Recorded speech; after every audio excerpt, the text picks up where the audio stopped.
idea es esta, ¿no? El plan solo se completa en la acción, y no es porque en la acción significa ejecutar cosas, significa terminar de pensar cómo hacer las cosas.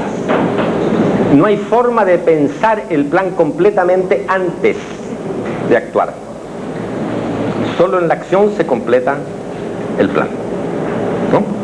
Esto es extremadamente importante porque si no, en alguna forma se nos cuela lo normativo en la planificación estratégica y nos crea una incapacidad de entender realmente cómo son los procesos históricos.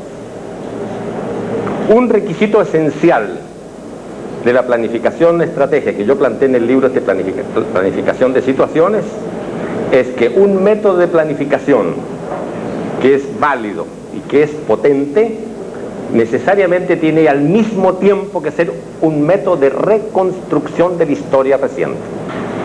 Si con ese método no puedo reconstruir válidamente la historia reciente, ese plan, ese enfoque de planificación es impotente para tratar con el futuro, ¿no? Y la única forma de lograr esta virtud o potencia metodológica es concebir este simple principio, pero complejo principio. El plan solo se completa en la acción, primero. Segundo, todo plan tiene una dosis de improvisación. O sea, vamos a reconocerle categoría de cálculo a la improvisación del momento, al cálculo del momento, ¿no? Bien. Dicho esto, podemos volver a la pregunta inicial. ¿Viabilidad de qué? Entonces respondemos, primera aproximación, viabilidad de los proyectos de acción que componen nuestro programa direccional. O sea, viabilidad de nuestra matriz problemas, operaciones. ¿Somos o no somos capaces de construirle viabilidad a las operaciones que van a enfrentar estos problemas, el archivo de problemas del plan? Pero la pregunta es todavía muy vaga, porque cualquiera persona con toda legitimidad podría decir, bueno, ¿y qué entiende usted por viabilidad? ¿Qué es viabilidad? ¿Qué significa construirle viabilidad a un plan? ¿Qué significa que una operación sea viable? Frente a esa pregunta, surge ya con más nitidez toda la complejidad que tiene el momento estratégico. Desglosemos esta pregunta en las siguientes. Y noten que voy a marcar aquellas preguntas que reflejan incapacidades internas al dominio del problema que voy a analizar. Primera pregunta. ¿Son políticamente viables los proyectos políticos? Estoy haciendo ahora una división un tanto artificial entre proyectos políticos, proyectos económicos, proyectos organizativos, que son fundamentalmente con los que trabajamos en planificación situacional. Y digo que es una incapacidad interna porque es de la esencia del problema estratégico la escasez de recursos para producir proyectos que son exigentes en ese tipo de recursos. ¿Cómo es que una fuerza que tiene poco poder llega a producir un proyecto que exige mucho poder? ¿Cómo lo hace? Esa es la primera pregunta que está planteada aquí. ¿Son políticamente viables los proyectos políticos? Entonces, yo coloco en mi libro en negritas esa pregunta, porque refleja la pregunta más esencial en el plano de lo político del problema de la viabilidad. Pero después vienen todas las otras preguntas que son consecuencia lógica de la primera. ¿Son políticamente viables los proyectos económicos? Esa siderúrgica, esta reforma de aquí, esto de acá. ¿Son políticamente viables los proyectos económicos? Y también surgen esta otra pregunta. ¿Son políticamente viables estos proyectos organizativos? Entonces, todas esas preguntas tienen en común un tipo de recurso escaso, poder. Pero se refieren a distintos dominios. Y hay una de ellas donde el recurso escaso es exactamente el dominio de la pregunta. Esa es la pregunta clave. Segundo grupo de preguntas. ¿Son económicamente viables los proyectos políticos? Vaya pensando usted el significado y pertinencia de cada pregunta. Yo puedo tener una concepción de un proyecto político, pero económicamente no funcionar, ¿no es cierto? Quiere decir que es pertinente la pregunta. ¿Son económicamente viables los proyectos políticos? Por ejemplo, es discutible que uno pueda hacer funcionar, digo yo, discutible entre comillas, y sé que hay posiciones absolutamente encontradas sobre esto, pero lo pongo porque creo que es un buen ejemplo y por eso lo pongo. Es posible, es económicamente viable un proyecto político, social, donde pretendemos hacer funcionar un sistema en forma ajena completamente a los intereses económicos del individuo, desprenderlo completamente de esos intereses materiales. Pues ese es uno de los grandes proyectos de transformación, ¿no es cierto? Si contestamos sí, fantástico, porque entonces creemos que realmente podemos concebir una sociedad muy distinta que la actual. Pero si la pregunta es no, estamos con un lastre tremendo. Pero la pregunta es pertinente. Tenemos que demostrar que se puede. Después viene la pregunta que refleja la incapacidad interna. ¿Son económicamente viables los proyectos económicos? Esta es la preocupación de la planificación tradicional, ¿no es cierto? Todo el análisis de viabilidad de la planificación tradicional es un análisis de factibilidad económica. Y responde a la pregunta, ¿son económicamente viables los proyectos económicos? Una de las tantas preguntas que plantea el momento estratégico. Y después viene la pregunta, ¿son económicamente viables los proyectos organizativos? Yo puedo concebir un proyecto organizativo y no tener los recursos económicos, o no ser capaz de acumular los recursos económicos para darle vida y estabilidad a esa estructura organizativa. Y después viene el tercer grupo de preguntas que hacen al recurso escaso, capacidades organizativas, que yo creo que es un recurso escaso, que lo hemos menospreciado bastante. ¿Son organizativamente viables los proyectos políticos? ¿Son organizativamente viables los proyectos económicos? ¿Son organizativamente viables los proyectos organizativos? Y aquí nuevamente ahora tocamos la incapacidad interna. ¿Cómo es que un actor social o un gobierno o un organismo que se caracteriza por sus incapacidades organizativas es capaz de reorganizarse y modernizarse y reestructurarse? ¿Cómo lo hace? Si donde falla es justamente allí.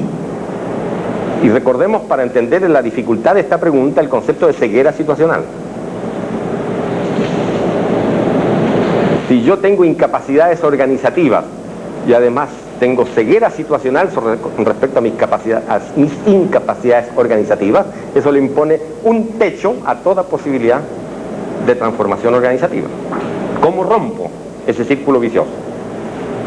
¿No? Bueno, y por último, un grupo de preguntas de síntesis, planteo yo en términos del momento estratégico. ¿Cuál es la viabilidad hoy del programa direccional? Que es la pregunta incorrecta, pero sirve para tomar nota del esfuerzo que debo hacer en términos de construcción de viabilidad. ¿Cuán lejos estoy hoy de lo que me propongo? Y después viene la pregunta clave de síntesis. ¿Podemos construirle viabilidad al programa direccional en el horizonte de tiempo del plan? Bien. Todavía con estas preguntas, el esclarecer en qué consiste el problema de viabilidad mantiene un gran grado de ambigüedad. Y aquí aprovecho de citar una de las tantas aportaciones de Calcaño, que a mí me parece importante desde el punto de vista del análisis en el momento estratégico. Cuando él distingue entre lo que es viabilidad de decisión, o sea, la capacidad de tomar una decisión sobre un proyecto, sobre una operación, la capacidad de hacer concretamente algo, o sea, la viabilidad operacional. Yo puedo tomar una decisión sobre un control de precios, pero ser incapaz de hacerlo operar. Entonces, es muy importante distinguir entre la capacidad de decidir y la capacidad de hacer operar algo. Y tercero, no estoy empleando las palabras de Calcaño, pero estoy usando de todas maneras el sentido del concepto que él rescata para el análisis de viabilidad. Y el tercer concepto sería viabilidad de permanencia, lo que él llama estabilidad del acto, no recuerdo bien el término que él usa. O sea, nosotros podemos ser capaces y tener la fuerza para tomar una decisión.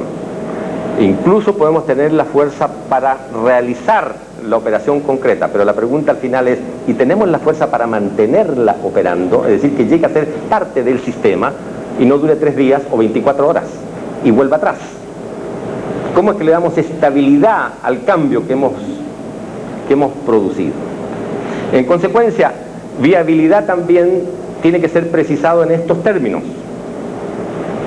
La viabilidad de decisión, que normalmente es la más fácil de analizar, porque el sistema social ha estructurado los sistemas para tomar decisiones, en alguna u otra forma. Y a veces es muy fácil porque es contar manos levantadas o contar votos en un municipio o en el Congreso Nacional. La viabilidad de decisión normalmente es la que presenta menos problemas de estructuración metodológica para ser analizada. Pero en cambio, la viabilidad de operación concreta es muy compleja de analizar. Pongo un ejemplo. En la ciudad de Caracas, que se caracteriza por ser una ciudad no solo congestionada, sino altamente ruidosa, un día un gobernador sacó un decreto, o un edicto creo que se llama eso, ¿no?, prohibiendo que las motos usaran escape libre y estableciendo multas de todo tipo, etc. O sea, tuvo la capacidad de decisión, nadie se opuso, unanimidad. Pero el problema ahora es que las motos no emitan ruido, segundo plano de la viabilidad. ¿Cómo hacer para que lo que antes ocurría no ocurra? O lo que antes no ocurría ahora ocurra. Entonces el gobernador sacó a la calle durante 4 días lo que ellos llaman operativos, hizo un operativo, y cada vez que ustedes escuchen que alguien realiza un operativo es porque no tiene viabilidad de permanencia. Eso ya está demostrado. Entonces él hizo un operativo para darle viabilidad de operación, ¿por cuánto? Por 3 días. A los 3 días los motorizados estaban tranquilamente emitiendo ruido y la policía estaba cansada de pasar multas. Todo volvió atrás. O sea, ahí tienen un caso concreto donde viabilidad de decisión fácil de analizar, viabilidad de operación concreta, difícil de analizar, y siempre se busca el recurso de estos operativos, y la viabilidad de estabilidad también difícil de analizar y difícil de conseguir. La viabilidad de estabilidad está también relacionada con un principio estratégico muy antiguo que viene de la guerra, que dice que se necesita menos fuerza para mantener una posición ya tomada que para conquistarla. No se requiere la misma fuerza, ¿no? Entonces, acoto algo que puede ser pertinente para algunos que quieran seguir hacer reflexiones más profundas sobre lo que acabo de decir, que el principio de la viabilidad de estabilidad o permanencia está en cierta forma relacionado con un principio de estrategia de la guerra muy antiguo que dice que no se necesita la misma fuerza para conquistar una posición que para defenderla cuando uno ya está en ella. No son reversibles los mismos procesos. Se necesita mucho más fuerza para tomarla que para defenderla, ¿no?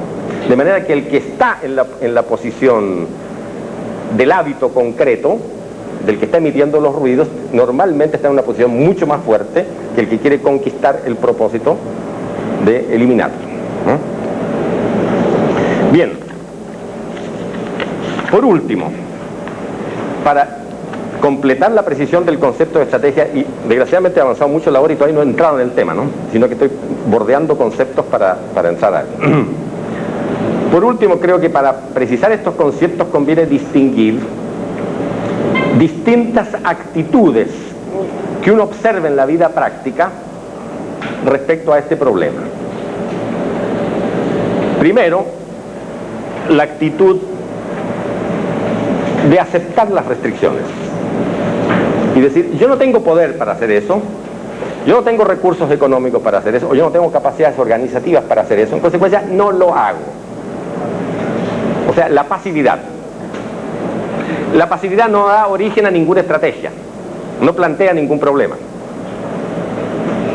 La segunda actitud es superar las restricciones, que es de la esencia del problema del momento estratégico. Porque en el fondo todas las preguntas particulares que hemos colocado la podríamos sintetizar en una. cómo un actor es capaz de superar las restricciones de recursos que tiene en la situación inicial para que pueda, en el horizonte de tiempo del plan, ejecutar los proyectos que son exigentes en recursos de poder, exigentes en recursos económicos, exigentes en capacidades organizativas. O sea, en el fondo todo el problema estratégico puede plantearse en términos de superar las limitaciones de recursos. Esa es la esencia del problema. Pero también nos encontramos con una tercera actitud que también es común, y es bueno citarla porque exige además una calificación, que es esta tercera: ignorar las restricciones. Esas restricciones existen, a mí no me importa, yo lo hago. Eso es la aventura. Tampoco da origen a ningún cálculo estratégico, simplemente es gente que emprende las cosas sin cálculo. La consigna que surgió, por ejemplo, en el gobierno del presidente Allende, que se llamaba avanzar sin transar, es eso. No me importan las restricciones. Yo no necesito cálculo estratégico. Aquí lo único importante es avanzar. Bueno, pero ¿con qué fuerza? ¿Cómo? No importa. Avanza. No retroceda. ¿No? Esa es la negación de la estrategia y conduce a la aventura. Pero ahora viene la calificación importante. Si nosotros somos estrictos en calificar la aventura, hay muchos acontecimientos históricos exitosos que no podríamos explicar. Ahí está la complejidad de los procesos creativos. ¿Dónde está el límite entre la aventura y el cálculo en un horizonte de tiempo más largo? Porque lo que es aventura en un horizonte de tiempo de 3 años puede ser el eslabón de una estrategia exitosa en 15 años. ¿No? Y miren ustedes la historia, ¿cuántos casos tenemos de intentos y movimientos que aparentemente son absolutamente desproporcionados en términos de las relaciones de fuerzas, y que evidentemente ese intento resulta frustrado, pero a la larga eso es la semilla del movimiento de una fuerza, donde en una trayectoria se va conformando y construyendo esa fuerza, y al final logra el éxito en términos de una transformación social. Pero esa transformación social aparentemente no habría sido posible si no hubiera sido desatada por esto que podríamos calificar apresuradamente de aventura, ¿no? Por eso que no es fácil en absoluto hacer este análisis del momento estratégico con categorías que aprisionen la realidad, ¿no es cierto? Aparentemente en lógica estricta uno diría, bueno, si usted no tiene fuerza para eso, no puede hacerlo, es una aventura. Pero la aventura de hoy puede ser un sacrificio costoso que permite acumular fuerza cierto número de años después y desatar una estrategia de conducción exitosa, ¿no? Bueno, en los procesos creativos es eso exactamente lo que nos ocurre, y es por eso que el momento estratégico es el que se completa permanentemente en la acción concreta. Solo en la acción concreta es el que se completa el pensamiento. No tenemos la capacidad de razonar a la distancia con precisión, porque estamos frente a procesos creativos y estamos frente a problemas inestructurados. Bien. Yo creo que ahora sí que podemos entrar en el tema puestas todas estas consideraciones, ¿no? Tipos de estrategias posibles. Ya es claro a estas alturas que una estrategia consiste en la forma, manera, algunos dicen maña, ¿no? Movimientos en que un actor es capaz de sortear los obstáculos que le plantea un oponente para alcanzar su situación objetivo. La estrategia siempre supone un rodeo, o sea, el no ir en línea recta hacia el objetivo, siempre supone un rodeo, pero siempre supone evitar que el rodeo se transforme en un desvío. Yo no sé cómo sería la traducción precisa de estas dos palabras en portugués. Es la misma, rodeo y desvío. Bueno, porque muchos rodeos son en una forma oculta de plantear un desvío, y muchas veces un rodeo correcto es calificado de desvío por falta de confianza de las bases sobre sus líderes. Entonces, todos estos problemas se dan en la práctica concreta cuando no hay una buena comunicación entre el equipo de liderazgo y el movimiento, las fuerzas sociales que están en movimiento produciendo los hechos concretos, ¿no? Entonces la distinción entre rodeo y desvío aquí es clave, porque no hay estrategia sin rodeo.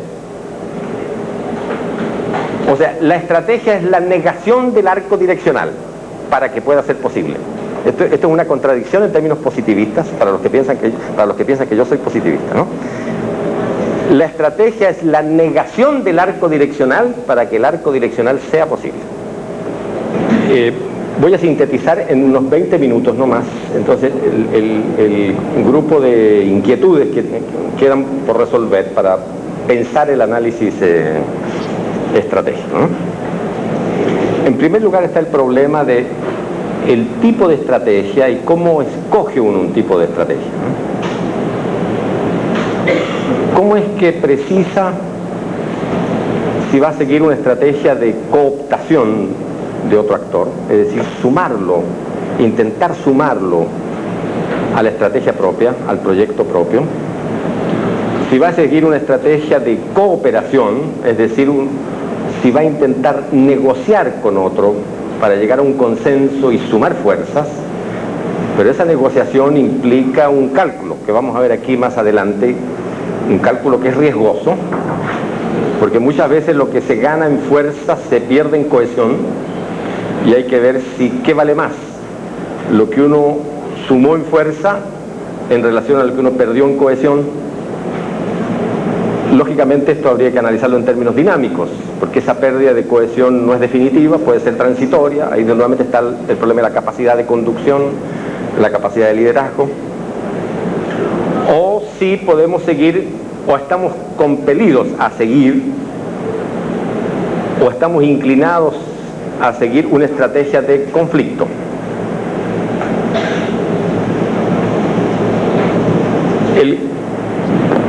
Para explicar el concepto, estos distintos tipos de estrategias, vamos a recordar un concepto que no sé si ustedes lo tomaron, porque yo lo mencioné muy de paso, el concepto de espacio direccional de un actor. El espacio direccional de un actor, imaginémoslo como unas fronteras que definen lo que es admisible para mí, lo que es admisible para otro, como problemas y como proyectos para enfrentarlos.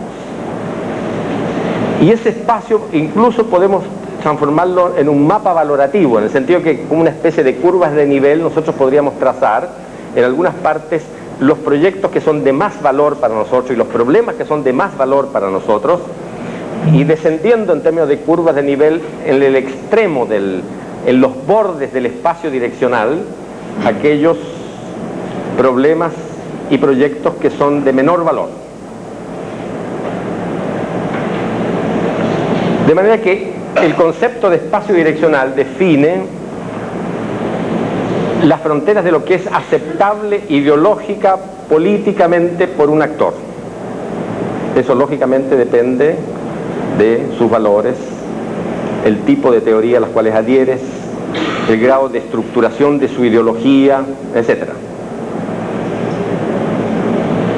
Ese espacio direccional no tiene fronteras precisas como la alambrada de un potrero, como yo las he dibujado aquí.